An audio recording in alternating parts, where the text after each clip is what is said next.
Live from our 7 Tasmania studios, your nightly news with Kim Miller begins now.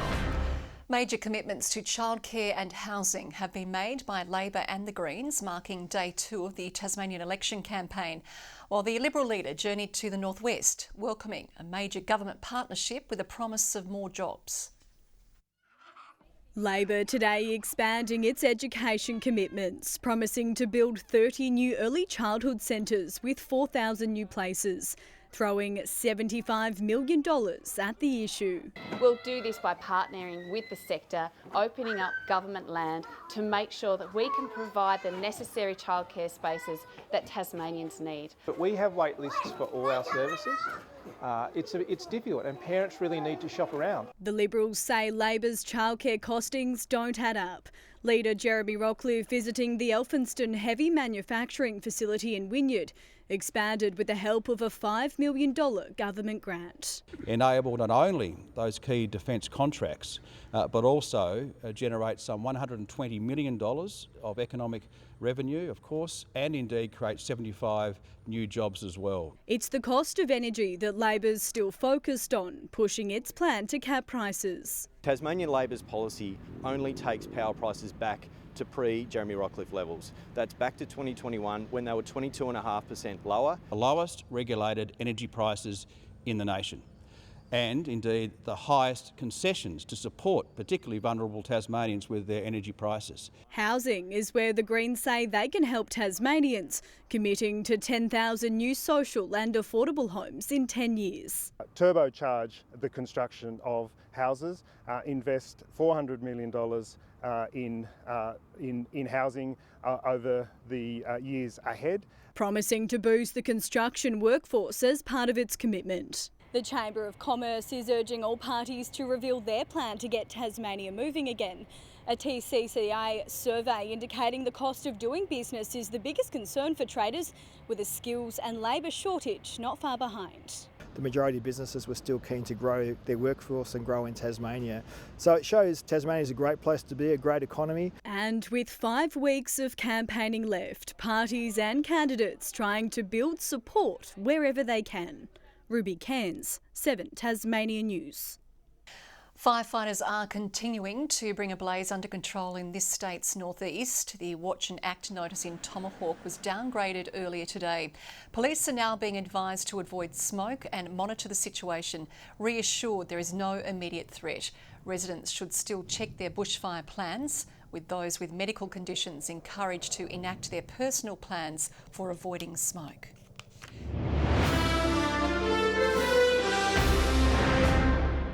A cat rescue group is pleading for government funding to establish a new management facility on the northwest coast.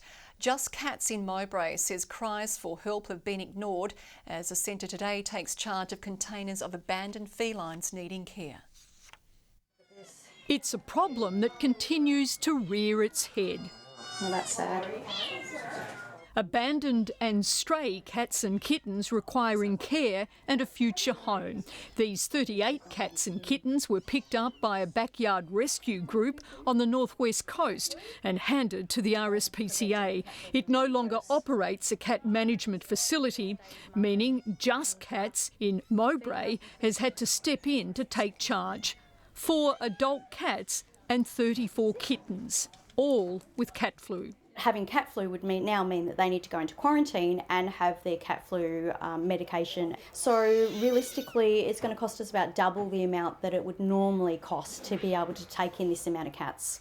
Just Cats says it's been working with councils on the northwest coast to establish a cat management facility, but a lack of funding has put the project on hold. Unfortunately, not having a cat management facility in that area puts a lot of strain on members of the public of what do they do when they come across stray cats or an unplanned litter of kittens. Despite submitting funding application, the shelter says its pleas for help have been ignored.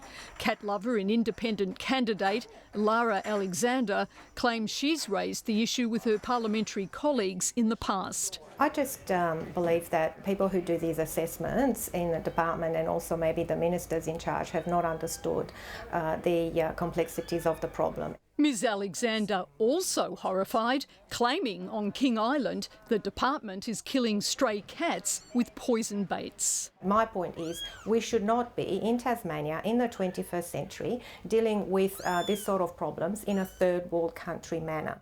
Melinda Ogden, 7 Tasmania News. Berries, avocados, carrots and tomatoes are some of the great local produce in season right now. And the team behind Launceston's City of Gastronomy title want us to think about buying fresh and local when planning our menus. What's in season is going to be the cheapest produce that you can buy. You're helping the local economy because you're supporting local producers and local businesses that are selling.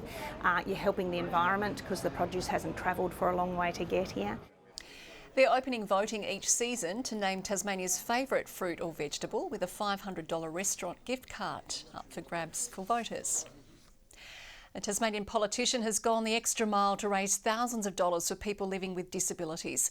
Walking from the north of the state to the south, Mark Shelton's motivation stems from a family member living with Down syndrome. High vis and high energy. Speaker of Tasmania's House of Assembly, Mark Shelton, all smiles as he reached the end of a rigorous hike. Trekking 200 kilometres from Launceston to Hobart, the challenge was broken up over 5 days.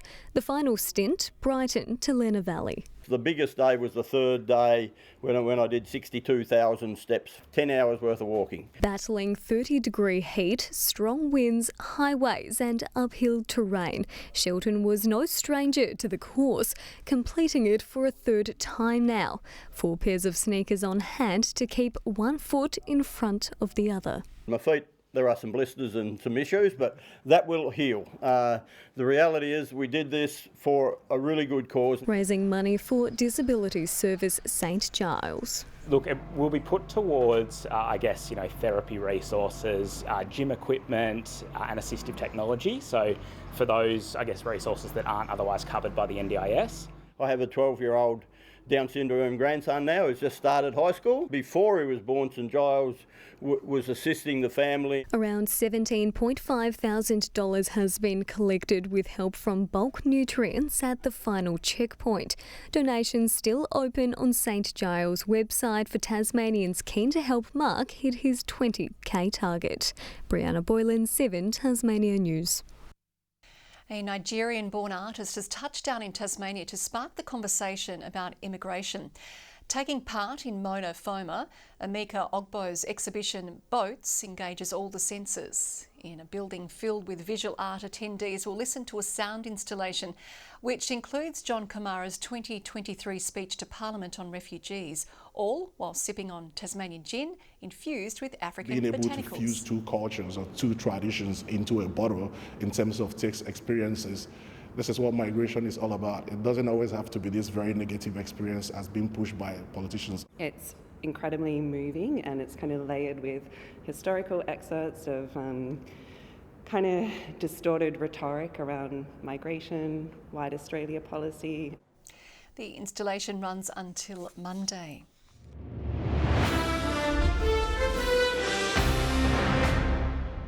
It hasn't been the greatest of starts for the injury-depleted Tigers, losing Tim Ward on the very first ball of their Shield match this morning.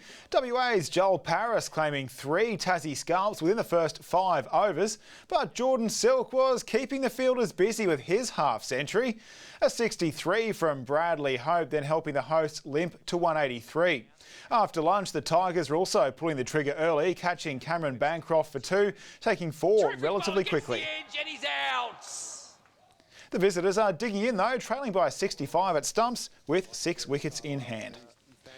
It's back to school cricket tomorrow for Launceston Grammar's Aidan O'Connor, a day after returning home from South Africa.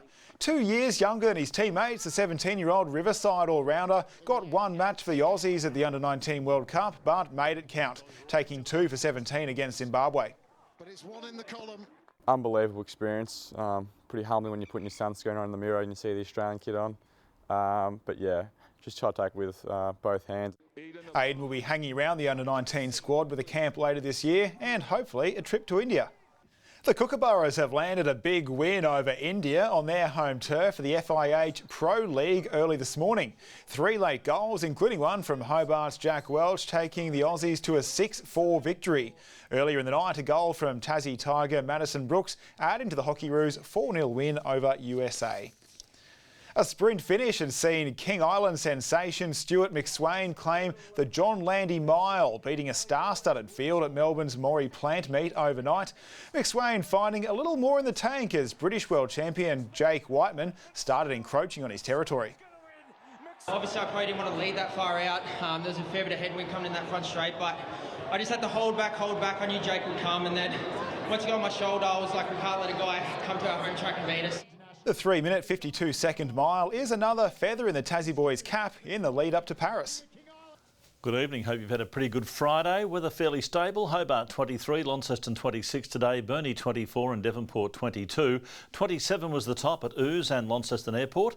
Bushy Park recorded 26, Grove 25, Smithton, Friendly Beaches and St Helens all 24, Low Head and King Island 22 and Strawn 20 degrees. A little bit of scattered cloud pushed over the west and south today, so no real rain to report for the past 31 hours. Tropical cyclone Lincoln is there off the coast of the Northern Territory with clouds spilling over Queensland. Thunderstorm activity drives the cloud over New South Wales and just a little more over southwest WA. Tomorrow we see high pressure ridging over the south of the nation, south of all those troughs and lows. West to northwesterly winds at 10 to 20 knots heading our way, tending west-southwesterly in the north later. And into Saturday we go, partly cloudy and fine. Hobart 26, 22 the top for Maydena, a sunny day for Oatlands and 26 the high. Launceston 29, a mostly sunny, 24 for Devonport, partly cloudy but fine for Lyowini, 7 overnight, 23 the maximum. Burnie a top of 25, 21 for Strawn and Marrawar, fine and partly cloudy in the west, and along the east coast, sunny. St Helens 24 along with Swansea Orford, a top of 25. On Sunday, patchy morning fog but fine apart from showers in the west. Fine and cloudy for most. However, we are expecting a morning shower over the west and south on Monday and later in the north. And on Tuesday, a shower over the northeast and through Bass Strait, otherwise fine.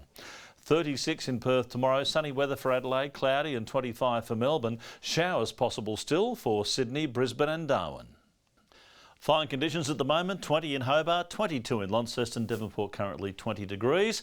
A decent weekend coming up, Kim. I hope you have time to enjoy the sunshine. I certainly will. You too. And that is all your news for now. Michael will be with you over the weekend. Thanks for joining us this week. Good night.